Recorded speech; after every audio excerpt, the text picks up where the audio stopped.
राधे राधे मित्रों। आज मैं आपको भागवत महापुराण से चित्रकेतु नाम के राजा की कथा सुनाने जा रही हूँ। चलिए सुनते हैं। सुरसेन नामक देश में चित्रकेतु नाम के एक राजा रहते थे। वो बड़े धर्मात्मा राजा थे और अपनी प्रजा को बहुत खुश रखते थे। उनकी 1 करोड़ रानियाँ थीं, पर कोई भी संतान नहीं थी, जिसके कारण वो बहुत उदास रहते थे। एक बार श्री संत अंगीरा जी उनके यहाँ पे पधारे। राजा ने उनका अच्छे से स्वागत किया और संत जी के चरणों में बैठ गए।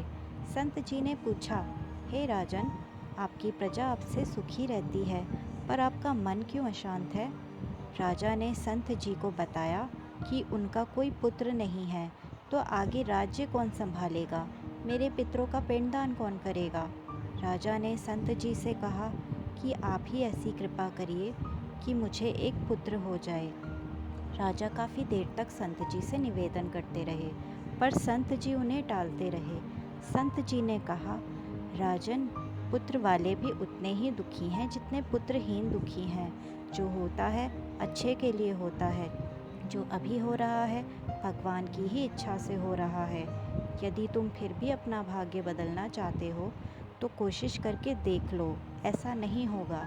ये पुत्र तुम्हें सुख के साथ साथ दुख भी देगा और हो सकता है दुख ज़्यादा दे।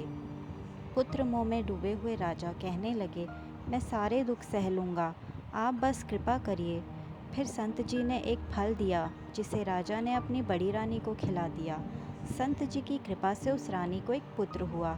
राजा बहुत खुश हुए। अब तो राजा अपने पुत्र और अपनी माता के साथ, उस पुत्र की माता के साथ समय बिताने लग गए और बाकी सभी रानियों को भूल गए। ये देखकर बाकी रानियां जलने लग गई।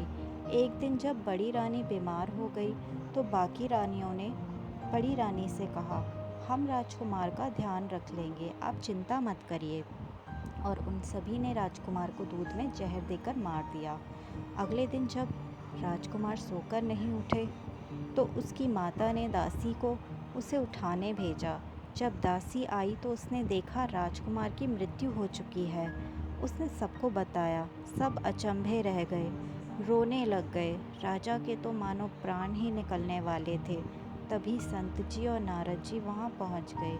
नारद जी ने राजा को समझाया कि राजन, जिसका जितना समय लिखा होता है वो उतने ही समय के लिए धरती पे आता है और जहाँ से आता है वहीं वापस चला जाता है। पर राजा रो रहे थे, कुछ भी समझने को तैयार नहीं थे। बस मन में यही शिकायत थी कि जब भगवान को लेना ही था तो दिया क्यों?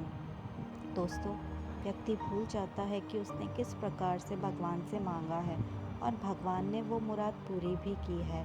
पर जब उसे लौटाने का टाइम आ जाता है तो वो भगवान को ही दोषी ठहराता है।